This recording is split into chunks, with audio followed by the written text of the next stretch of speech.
이 사회학에 보면 N바이러스라는 말이 있습니다. 바이러스는 보통 좋지 않은 거죠. 그리고 빨리 퍼지는 특징이 있습니다. 빨리 퍼지는 이 바이러스가 확 퍼지면 좋지 않은 거죠. 근데 N바이러스라고, N이라는 것은 니드인데 이 좋은 바이러스가 있다는 거죠. 희망과 의욕을 퍼뜨리는 바이러스, 이 바이러스는 필요하다는 것입니다. 어떤 조직이나 단체나 공동체에 이렇게 N바이러스, 희망과 의욕을 퍼뜨리는 이런 사람이 있으면 그 공동체와 그 조직이 훨씬 더 활기를 띠고 잘 된다는 거죠. 예를 들어서 어떤 기업이나 단체에 여러 가지 이유 때문에 침체가 있고 낙심이 있고 의욕이 없을 때 새로 취임한 사장이나 또는 임원이나 부장이나 팀장들이 나서서 사람들에게 용기를 불어넣습니다. 다음과 같이 말하는 거죠. 우리가 새로운 마음으로 해봅시다. 얼마든지 기회가 있습니다. 새로운 마음으로 도전하면 문이 열릴 것입니다. 다시 한번 해봅시다. 이런 식으로 서로에게 말하고 또 그렇게 자세로 한 사람이 주변 사람을 격려하면 그것이 전염이 되는 것입니다. 이 좋은 태도란 건 전염이 돼요. 빨리 전염됩니다. 그렇게 되면 주변 사람들이 전염이 돼서 공동체가 더 좋아지고 또 더 활기 있게 갈 수가 있는 것이죠. 이런 역할을 하는 사람을 N바이러스를 가진 사람이다 이렇게 말을 하는데 여러분 모두가 다 그런 사람들이 되시기를 바랍니다. 특별히 부활하신 예수님께서 지금 우리와 함께 계셔서 끊임없이 우리의 삶에 부활의 능력을 베풀고 계시다. 부활이란 것은 죽은 것을 다시 살려내고 회복시키고 반전시키는 거잖아요. 이걸 믿는다면 우리 모두가 다 그런 바이러스를 남에게 전파하는 사람이 될 수 있다고 믿습니다. 기독교는 십자가가 끝이 아니라 부활이 끝입니다. 십자가로 끝내지 않고 부활로 끝이 났습니다. 우리가 주님을 따라 살다 보면 중간에 십자가를 지는 것 같은 어려움이 있지만 계속 주님 붙잡고 가다 보면 반드시 끝에는 부활이 있는 것입니다. 기독교의 끝은 십자가 아니라 부활입니다. 부활은 반전되는 거죠. 완전히 새롭게 되는 것입니다. 성경에는 보면 많은 그 부활적 사건, 반전 사건이 상당히 많이 나옵니다. 그 중에 처음으로 나오는 게 요셉이죠. 요셉. 여러분 창세기는 읽어보면 아시겠지만 천지를 창조하신 이후로부터 사람들이 다 하나님을 떠났잖아요. 그때 새롭게 어떤 한 사람을 택해서 이 사람을 통해서 이 사람이 만드는 민족을 통해서 이 세상을 구원하겠다. 이렇게 계획을 세우시고 아브라함을 택한 거죠. 그리고 창세기는 아브라함의 정손자까지 아들이 이삭, 그다음에 손자가 누굽니까? 야곱, 그다음 정손자가 요셉이죠. 이 네 명의 인생을 기록해 놨습니다. 그리고 그 속에서 하나님이 어떻게 일을 하셨는가 이렇게 기록된 게 창세기인데 그 창세기 끝에 요셉이 나옵니다. 요셉은 정말 억울한 삶을 살았죠. 억울한 노예로 고통받다가 완전히 반전됐습니다. 하나님께서 역사하셔서 애굽의 총리가 돼서 억울한 노예에서 고통받는 세상을 구하는 사람이 된 거죠. 완전한 반전이 이 부활의 삶이 요셉의 삶에 있게 되었습니다. 그리고 또 룻의 삶의 반전은 아름답습니다. 룻은 자기 남편을 잃어버린 이방 여인이었어요. 그런데 이 여인이 하나님께 피하려고 하나님을 피난처로 삼고 오니까 하나님께서 그 여인에게 보아스라는 남편을 만나게 해주셔서 그 만남의 축복을 통해서 모든 것이 새롭게 반전됐습니다. 그리고 가장 놀라운 반전은 예수님의 부활 사건이죠. 예수님께서, 살아계신 예수님께서 지금 우리와 함께 계시는데 그분은 여러분 인생에 손을 대면 여러분 인생도 새롭게 반전되고 회복될 줄로 믿습니다. 우리가 이 예수님께서 부활하셔서 지금 우리와 함께 계셔서 지금도 부활시키는 일을 하고 계시다. 이것을 우리가 알 때 우리의 마음에는 어떤 변화가 있는가, 우리 삶에는 어떤 변화가 있겠는가, 그것을 한번 살펴봤으면 좋겠어요. 먼저는 부활하신 주님이 만지시는 것마다 회복되는 것을 우리는 알게 됩니다. 오늘 이 12절에 보니까 그리스도께서 죽은 자 가운데서 다시 살아나셨다. 이렇게 딱 한 문장으로 되어 있는데 이 문장, 이 선포는 온 우주를 뒤흔드는 가장 놀라운 선포입니다. 예수께서 죽었다가 부활하셨다. 이것은 지금 현재 미국 대통령이 트럼프다 라고 하는 것보다 더 확실한 사건이고 확실한 역사적 사실입니다. 주님이 부활하셔서 지금도 하나님의 영의 형태로 우리와 지금 함께 계시는 거죠. 우리가 주일날 이렇게 예배를 드리는데 이것은 예배 드리는 것은 십자가에 죽으신 주님을 추모하기 위해서 드리는 추모 예배가 아니라 부활하신 그분을 기념하기 위한 부활을 기념하는 예배입니다. 그렇기 때문에 이 예배, 주일마다 드리는 이 예배 주님께서 가득 임해 있는 줄로 믿습니다. 그리고 예수님께서 죽은 나사로를 살리실 때 그때 이렇게 말씀하셨어요. 나는 부활이요 생명이다. 그렇게 말씀하셨는데, 나는 부활이다, 이게 무슨 뜻입니까? 나는 부활할 것이다. 그 다음에 나는 또 사람들을 부활시키는 존재다. 그런 말씀입니다. 예수님은 스스로 부활하실 뿐 아니라 다른 사람을 부활시킵니다. 다른 사람을 새롭게 살려주고 그런 일을 하신다는 거죠. 또 나는 생명이다. 그 말은 그분 자체가 생명이고 예수님께 생명이 가득 차 있습니다. 그리고 예수님을 접촉하는 모든 것에 예수님은 생명을 주입시키는 분이시라는 거죠. 그래서 생명이 주입되니까 모든 게 다 새로워지고 활기를 띠고 생명력을 갖게 되고 회복이 되는 것입니다. 낙심된 마음이 주님을 만나면 다시 회복이 되고 다시 힘을 얻고, 또 깨어진 관계도 부활의 주님을 만나면 다시 관계가 회복되고, 무너져가는 사업체도 주님이 접촉하면 다시 일어나고, 부활되는 것은 다 회복되고 반전되는 것입니다. 여러분의 인생에 부활하신 주님이 다시 만지면 그 모든 것이 다 회복되고 반전될 줄로 믿습니다. 십자가 뒤에는 반드시 부활이 있습니다. 그리스도 안에 있는 자에게는 십자가 없는 부활도 없지만 부활 없는 십자가도 없습니다. 그리고 그리스도 안에 있는 자는 고난 없는 영광도 없지만 영광 없는 고난도 없습니다. 부활의 주님이 오시면 모든 것을 뒤집어 놓습니다. 그래서 우리는 부활하신 사건을 볼 때 우리 인생에 오는 고난은 이게 끝이 아니구나, 그걸 알 수가 있어요. 고난은, 그리스도인에게 고난은 동굴이 아니라 터널입니다. 끝이 있다는 거죠. 노아의 홍수는 무엇으로 끝났습니까? 무지개로 끝났어요. 처음에 노아의 홍수가 있었을 때는 도저히 홍수가 끝나지 않을 것 같았는데 결국 끝이 났습니다. 그리고 그것으로 마지막에 무엇으로 끝났습니까? 온 천지에 무지개가, 회복의 무지개가 뜨는 것으로 하나님은 끝을 내셨습니다. 여러분의 인생에도 이런 회복의 무지개가 뜰 줄로 믿습니다. 그러므로 우리는 부활의 주님을 모시고 있다고 믿는 사람, 그분이 우리 삶에 접촉해서 이걸 부활시키시고 회복시키고 반전시키고 계시는 이 작업을 하고 있다는 걸 믿는 우리는 우리의 삶에 있는 모든 것들이 회복될 것이다, 이런 믿음을 갖는 것은 당연한 것입니다. 그런 회복을 기대하시고 여러분은 건강도 회복될 것이고 여러 가지 모든 것들이 다 회복될 것입니다. 그것을 믿고 그렇게 말하시기 바랍니다. 주님께서 우리에게 오시면 많은 것들이 회복되는데 그중에 주님이 가장 먼저 회복시키는 게 믿음을 회복시킵니다. 왜냐하면 믿음이 회복되면 이 삶이 회복되기 때문입니다.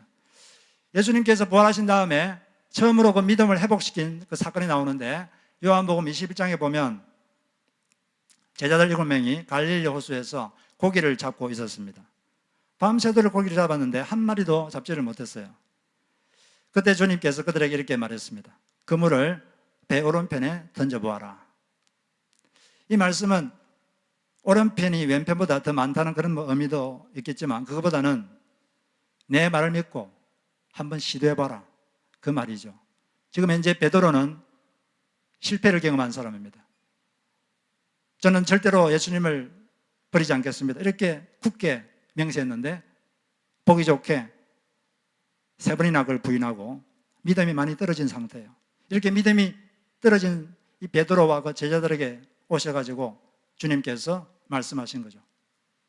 나를 믿고 내 말을 한 번 더 믿고 다시 한번 시도해봐라. 다시 한번 너의 믿음을 시도해봐라.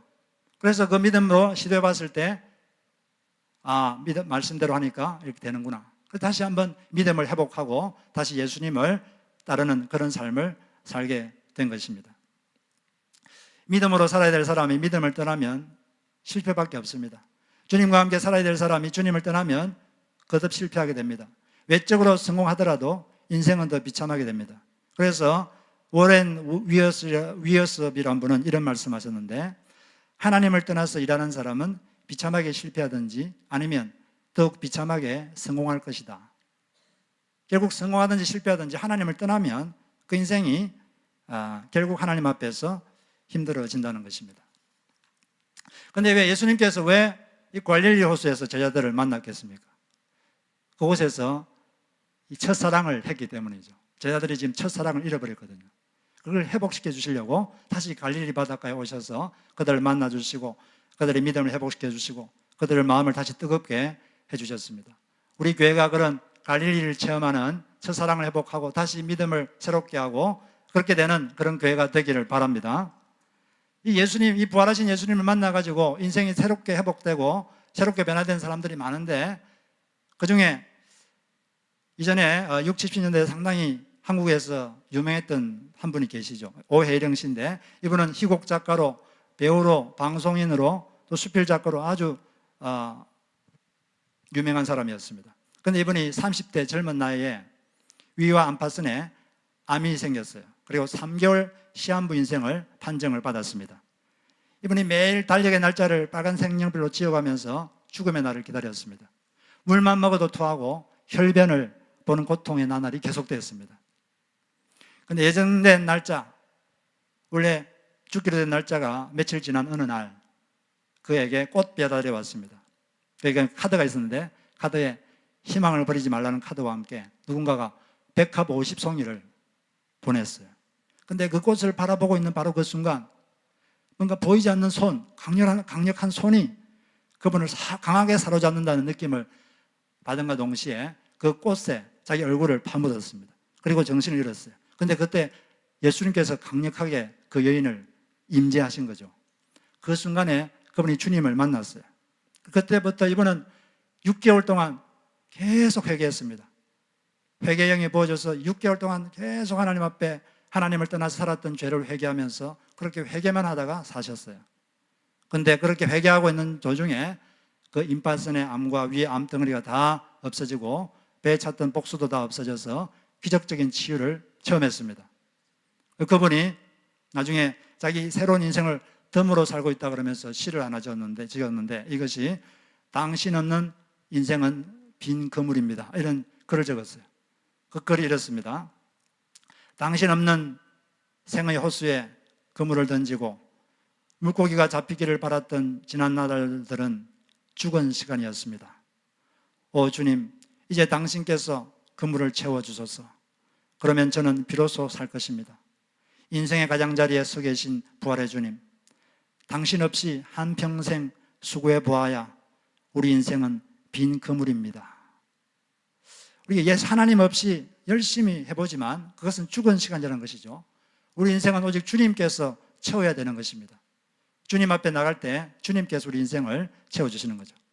혹시 여러분 인생에 뭔가 빈 것이 있다고 생각되신다면 그분께 기도하십시오. 부활의 주님 오셔서 저를 채워주십시오. 그러면 여러분의 인생이, 비어있는 인생이 빈 곳 없는 인생으로 꽉 찰 줄로 믿습니다. 우리가 또 두 번째로 주님께서 부활하셨다는 것을 아는 우리는 죽음을 두려워하지 않는 이 재림신앙을 갖게 된다는 것입니다. 예수님의 부활을 볼 때 죽은 자들도 나중에 부활하게 될 것이다. 이것을 우리가 알게 됩니다. 이 세상이 끝이 아니라 다음 세계가 있구나. 이것을 우리가 알게 되는 거죠. 이 13절부터 읽어보면 만약 그리스도께서 부활하지 않았다면, 그리스도의 부활이 없다면 하나님이 예수님을 부활시켰다고 전한 제자들은 모두 거짓말당해야 될 것이다. 왜냐하면 예수님이 부활하지 않았는데 부활했다고 말했으니까 다 거짓말당해야 되는 거죠. 그래도 우리의 믿음도 헛것이고 우리는 여전히 죄 가운데 있을 것이다. 예수님이 십자가에 죽었는데 이 십자가의 죽으심이 인간의 죄를 다 페이했는지, 죄에 대한 대가가 다 지불됐는지 그것을 부활로 사실은 증명된 것인데, 부활이 영수증이거든요. 다 지불되었다. 그런데 부활이 없으면 이게 인간의 죄가 제대로 지불됐는지 안 됐는지 이게 알 수가 없는 것입니다. 그리고 또 부활이 없으면, 이 세상이 다라면 예수 믿는 사람들은 누구보다 더 불쌍한 사람이에요. 그 당시에 1세기 교인들은, 그리스도인들은 예수님을 전하는데 인생을 다 걸었던 사람들입니다. 그 당시에는 예수 믿으면 엄청난 핍박이 있었어요. 이분들은 자기의 모든 것을 걸고 예수를 믿었습니다. 그리고 예수님과 함께 영원한 천국에서 살 것을 소망하고 있었는데, 만약 죽은 다음에 부활도 없고 아무것도 없다, 그러면 이 세상에서 누가 가장 불쌍한 사람입니까? 예수님께 모든 걸 걸고 저 세상을 위해 살아가던 그리스도인들이 가장 불쌍한 사람이 되는 거죠. 그런데 다행스럽게도 예수님은 첫 열매가 되셨습니다. 첫 열매란 것은 첫 시범 케이스가 됐다는 거죠. 먼저 첫 열매를 딴 다음에 조금 있다가 본격적인 추수가 이어집니다. 마찬가지로 사람들도 예수님이 부활한 것처럼 우리도 예수님처럼 나중에 예수님이 재림하면 그렇게 다시 부활되는 거예요. 나중에 예수님께서 부활하실 때 온 이 지구에 천사들의 나팔 소리가 강력하게 들릴 겁니다. 그리고 나팔 소리가 들림과 동시에 여러분들이 갑자기 몸이 확 바뀔 거예요. 순식간에. 뭐 관절 아픈 이런 몸이 아니라 아프고 아픈 이런 몸이 아니라 완전히 몸이 바뀌어버립니다. 고린도전서 15장 51절 53절에 보니까 여기 세번역에 보면 보십시오. 제가 여러분에게 비밀을 하나 말씀드리겠습니다. 이 비밀이라는 것은 대부분의 사람은 모르고 있는 영적 사실을 말합니다. 우리가 다 잠들 것이 아니라 다 변화될 것인데 마지막 나팔이 울릴 때 눈 깜빡할 사이에 홀연히 그렇게 될 것입니다. 나팔 소리가 나면 죽은 사람은 썩어지지 않을 몸, 불멸의 몸으로 살아나고 우리는 변화될 것입니다. 썩을 몸이 썩지 않을 것을 입어야 하고 죽을 몸이 죽지 않을 것을 입어야 합니다. 나중에 예수님이 재림하실 때 나팔 소리와 함께 여러분의 몸이 갑자기 바뀔 거예요. 예수님이 부활했을 때 입었던 그런 동일한 몸으로 바뀌게 되는 것입니다. 더 이상 늙지도 않고 아프지도 않고 영원한 불멸의 몸으로 바뀌게 되는 것입니다. 그런데 그 몸이 어떤 몸인지 우리는 알 수가 없어요. 우리가 한번 가정해 봅시다. 어떤 사람이 사과나무를 한 번도 본 적이 없는 사람이 있다고 합시다. 근데 그 사람이 사과 씨앗만 보면서 이 씨앗만 보고 사과나무가 어떻게 될 것이다, 이걸 여러분 상상할 수 있겠습니까? 한 번도 사과나무를 본 사람이 없으면 씨앗 이걸 심는다고 뭔가 대단한 게 나올 것이다 상상을 못해요. 근데 사과 씨앗을 흙에다가 한 일주일 정도 심어놓으면 그게 싹이 납니다. 나중에 크면 나무가 되는데, 근데 사과나무를 본 사람이 없으면 그 씨앗을 심었다고 해서 그렇게 보기 좋은 아름다운 그런 나무가 생길 거라고 상상을 못해요. 마찬가지로 우리의 지금 몸은 상당히 약하잖아요. 갈수록 저도 시간이 갈수록 계속 몸이 쉽지 않다는 걸 계속 느끼고 있는데, 저보다 연세 많으신 분들한테 죄송한데 몸이 계속 이렇게 약해지고 있는데 이 몸이 나중에 영광스러운 몸으로 갑자기 바뀐다. 이게 사실 우리는 상상할 수가 없습니다. 어떤 몸으로 바뀔지. 그런데 한 가지 분명한 건 영광스러운 몸이다. 예수님이 부활했을 때와 똑같은 몸. 예수님이 부활했을 때 시공간을 초월했습니다. 여기 있다가 갑자기 저 멀리 가시고 벽도 막 통과하시고 상상할 수 없는 그런 몸으로 변해서 우리가 영원토록 천국에서 주님과 함께 살게 되는 것입니다. 우리 인생이 이 세상이 다가 아니라 천국에서 영원토록 지속되는 이런 삶이 있다는 걸 안다면 우리의 관심은 이 땅이 아니라 영원한 천국이 되어야 되는 줄로 믿습니다. 그런데 이 세상에는 하나님을 모르고 이 세상이 다인 줄 알고 하나님은 이전체 자기만을 생각하면서 호화롭고 안락하게 사는 사람들이 많이 있습니다. 근데 그런 사람들을 보면 부러워할 것이 아니라 불쌍하게 생각해야 됩니다. 어떤 사람들은 예수를 믿는다면서 천국이 있다고 하면서도 하나님도 모르고 자기만 생각하면서 그렇게 호화롭고 안락하게 사는 사람들을 보고 부러워하는데 그건 잘못된 것입니다. 불쌍한 거예요. 그런 사람들이 보면 앞으로 여러분 불쌍하게 생각하시기 바랍니다. 보이는 것은 잠깐이요, 보이지 않는 것은 영원한 것입니다. 보이지 않는 영원한 세상을 바라보면서 천국을 소망하면서 우리가 살아가는 그런 재림 신앙인들이 우리가 다 되어야 되는 것입니다. 미국의 대통령 중에서 행복한 대통령으로 알려진 윌리엄 맥켄리 이런 대통령이 있는데 25대 대통령이죠. 1897년부터 1901년까지 대통령이셨는데 이분이 대통령이 있을 때 하와이, 괌, 푸에르토리코 이런 것들이 미국 영토가 됐습니다. 근데 이분은 늘 입에 미소를 머금고 그를 대하는 사람들이 늘 이렇게 편안하고 부드러운 느낌을 받았다고 하는데 그에게 당신을 행복하게 하는 요소가 무엇입니까? 이렇게 물어보니까 그분이 두 가지를 말했어요. 저는 교회 예배와 가정의 식탁이 그 요소입니다. 그리고 백악관에 들어갔을 때 가장 그리운 것이 무엇입니까? 하니까 시골 교회에서의 삶과 어머니가 마련해 주셨던 식탁, 이것이 가장 그립습니다. 이렇게 말했어요. 어느 날 이분이 장관들과 함께 강요회의를 하고 있는데 갑자기 어머니가 위독하다는 소식이 들렸어요. 그래서 급히 기차를 타고 오하이오주로 고향으로 갔습니다. 54세 된 아들은 어머니에게 무엇을 해드릴까요? 그러니까 어머니가 자기를 교회로 좀 데려가 달라. 그래서 어릴 때부터 어머니와 함께 다니던 교회로 갔습니다. 그리고 그 교회에서 어머니가 늘 앉던 그 자리에 어머니를 앉혔습니다. 그러니까 그 어머니께서 아들의 가슴에 자기 몸을 기대면서 조용히 입술을 열었습니다. 그리고 찬송을 불렀어요. 내 주를 가까이 하려 함은 십자가 짐 같은 고생이나 내 주를 가까이 하려 함은 십자가 짐 같은 고생이나 내 일생 소원은 늘 찬송하면서 주께로 가까이 원합니다.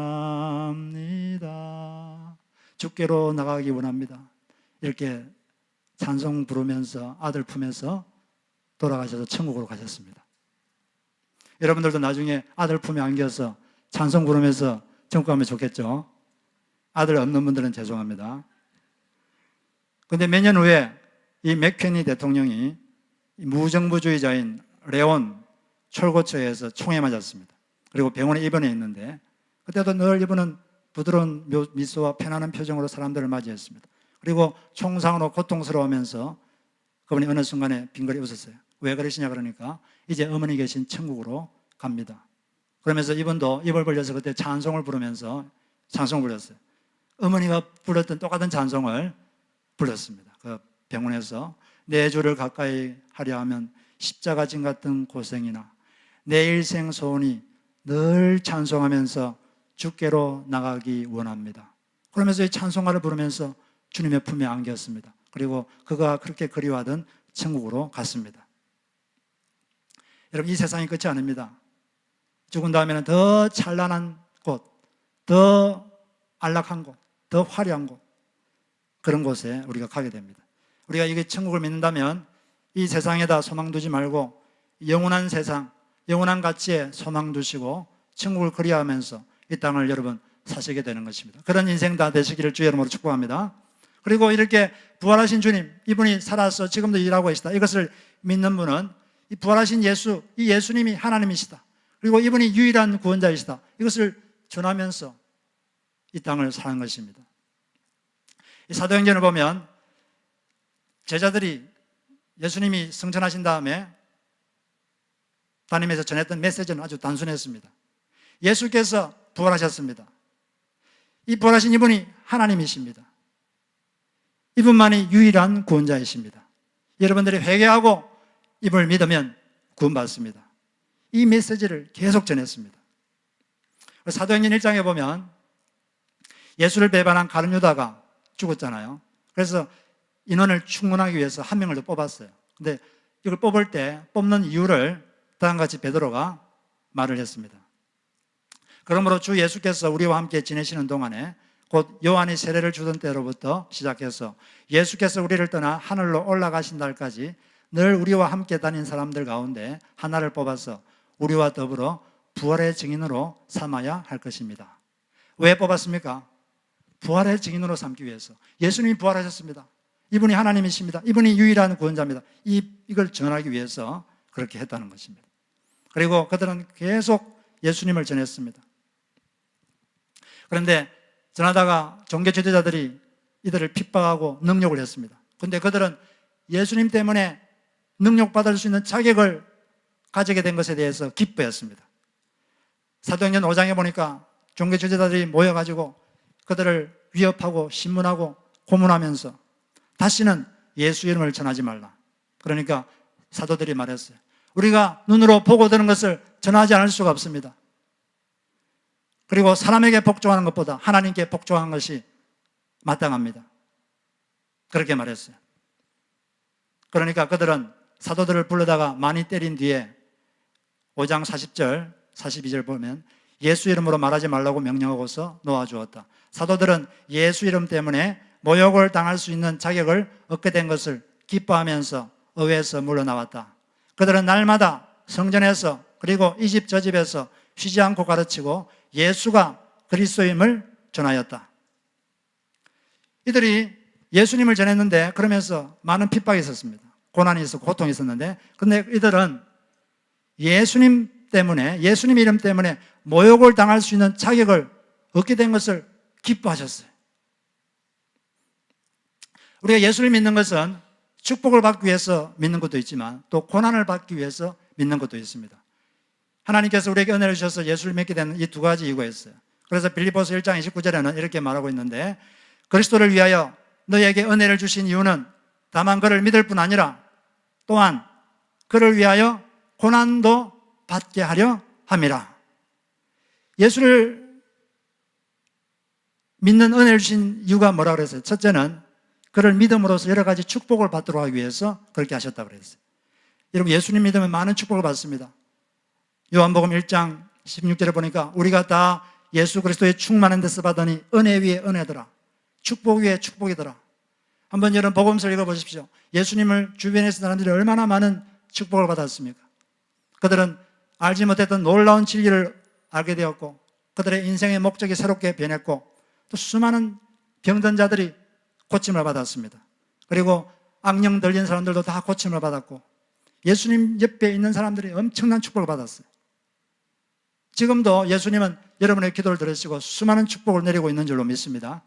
그런데 예수를 믿는 것은 이 축복만 받도록 하기 위한 것이 아니라 그를 위해서 고난도 받도록 하기 위해서다, 이렇게 분명히 말을 하고 있습니다. 하나님께서 여러분에게 은혜를 주신 것은 예수를 위해서 고난을 받도록 하기 위한 것입니다.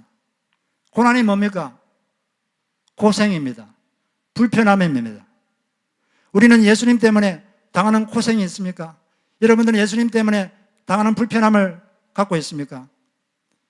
그리스도인이라는 것은 예수님을 위해서 고생을 자처하는 사람입니다. 정상적인 기독교인이란 예수 그리스도 때문에 스스로 불편을 자처하는 사람입니다. 올바른 그리스도인은 예수 그리스도를 전하기 위해서라면 없는 고생도 만들어가는 사람입니다. 생명이 있는 그리스도인들은 그리스도를 전하기 위해서, 그를 높이기 위해서라면 고생할 수 있는 자격을 주신 것을 감사하는 사람들, 이 사람이 그리스도인입니다. 우리가 한번 생각해 봐야 되겠습니다. 나는 예수님 때문에 당하는 고생이 있는가?